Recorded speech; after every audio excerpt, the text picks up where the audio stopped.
नमस्कार. गरजा रायगड सात संवाद या वृत्तवाहिनीत आपलं स्वागत आहे. तर चला पाहूया आजच्या ताज्या घडामोडी.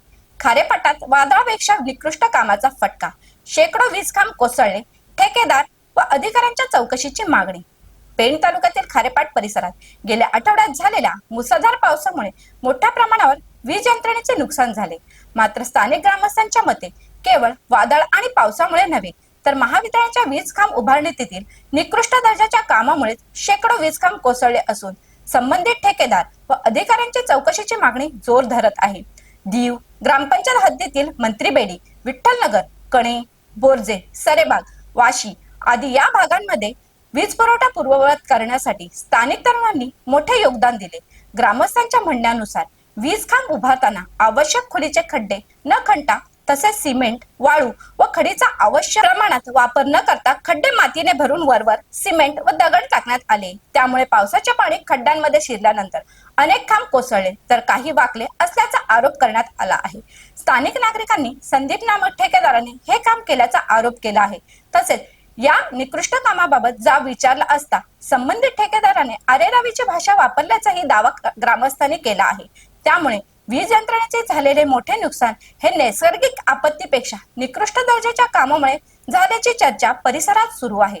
दरम्यान पेण शाखेचे उपअभियंता किरण थत्ते यांच्याशी संपर्क साधला असता त्यांनी संबंधित कनिष्ठ अभियंत्यांकडून माहिती घेऊन आवश्यक ती कार्यवाही करण्यात येईल असे सांगितले. तर वाशी विभागाचे कनिष्ठ अभियंता SL गायकवाड यांनी आपण नुकतेच रुजू झाल्यामुळे संपूर्ण माहिती नसल्याचे सांगत घटनास्थळी कर्मचाऱ्यांना पाठवून पाहणी करण्याचे आश्वासन दिले. या संपूर्ण प्रकरणाची सखोल चौकशी करून संबंधित ठेकेदार संदीप तसेच जबाबदार अधिकाऱ्यांवर योग्य ती कारवाई करावी अशी मागणी स्थानिक नागरिकांकडून करण्यात येत आहे. नमस्कार. आम्ही आता आहोत दीव ग्रामपंचायतच्या हद्दीतील विठ्ठलनगर म्हणजे खारेपाटाचा जसा बघितला तर एकदम समुद्र किनाऱ्याचा भाग. इथं अवस्था गेल्या 2-4 दिवसाच्या पावसाने जो पाऊस पडला त्यामुळे इथली जनजीवन संपूर्ण विस्कळीत झाला. महत्वाची गोष्ट विचार केला तर MSEB चे खांब हे किती धोकादायक आहेत आणि कशा प्रकारचं इथल्या ठेकेदारांनी काम केलं हे आपल्याला ऐकायचं आहे. आणि हा माझ्या बरोबर ह्या मागच्या बाजूला बघितलं बघा, हा एक MSEB चा खांब उभा केलाय. त्याला कोणत्याच लाईन जोडलेल्या नाही, परंतु एक 89च्या आसपास 96च्या आसपास काही पोल उभे केले. त्याच्या बाजूला हा पोल पूर्ण बुंध्यापासून हालतोय, तुम्हाला दिसत असेल हालताना पोल. जर हा वायरीला चिपकला तर केवढा मोठा अपघात होईल. याचा अर्थ MSEBचा अधिकाऱ्यांचं लक्ष नाही आणि अधिकाऱ्यांचा पहिली गोष्ट ठेकेदारावर कमांड नाही किंवा त्यांच्यावर अंकुश नाही असं म्हणावं लागेल. तर इथले जे रहिवासी आहेत आणि इथले ग्रामस्थ आहेत त्यांची बोलायचं आहे. भाऊ, कशा प्रकारची ही अवस्था आहे सगळी?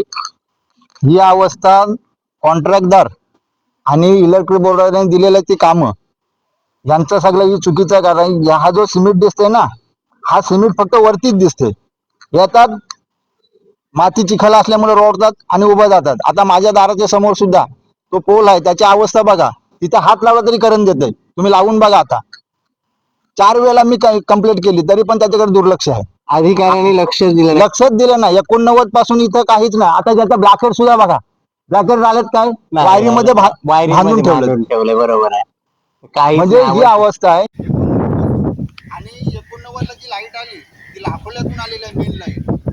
आज आम्ही किती वेळा तरी सांगितलं की आम्हाला रस्त्याने हाणा हो, तरी पण ते रस्त्याने न हाणता तिथून पुन्हा आता नवीन पोल काहीतरी मला मंजूर केलं 5 का 10 ते पुन्हा तिथंच टाकतील. मग 11 पोल जर इकडे सरळ लाईनीला टाकले ही व्यवस्था चांगली होईल ना. महत्वाची गोष्ट, कोण ठेकेदार होता वगैरे माहिती आहे तुम्हाला? ठेकेदाराचा मला नाव नाही, पण संदीप कोणतरी होता. संदीप म्हणून ठेकेदार होता. मित्रांनो, माझ्या मागच्या बाजूला बघितला तर हा बघा, हा खांब बघा काय अवस्थेत. म्हणजे ठेकेदारांनी काम काय केलंय आणि इथल्या अधिकाऱ्यांनी काय त्याची क्वालिटी चेक केली हे लक्षात येईल. वर फक्त 2 दगड लावलेले आहेत आणि खाली जसंच्या तसं, म्हणजे फक्त खोदायचं थोडस, त्याच्या 2 दगड लावायची, सिमेंट टाकायचं. महत्वाची गोष्ट, सर्वात महत्वाची गोष्ट, हा जो मी उभा आहे त्या रस्त्याच्या पलीकडे बरोबर मराठी शाळा आहे मंत्रीबेडीची आणि इथून विद्यार्थी ये जा करतात. उद्या जर ह्या रश्यात तुटल्या आणि हा पोल अपघात झाला तर कितीला पडेल.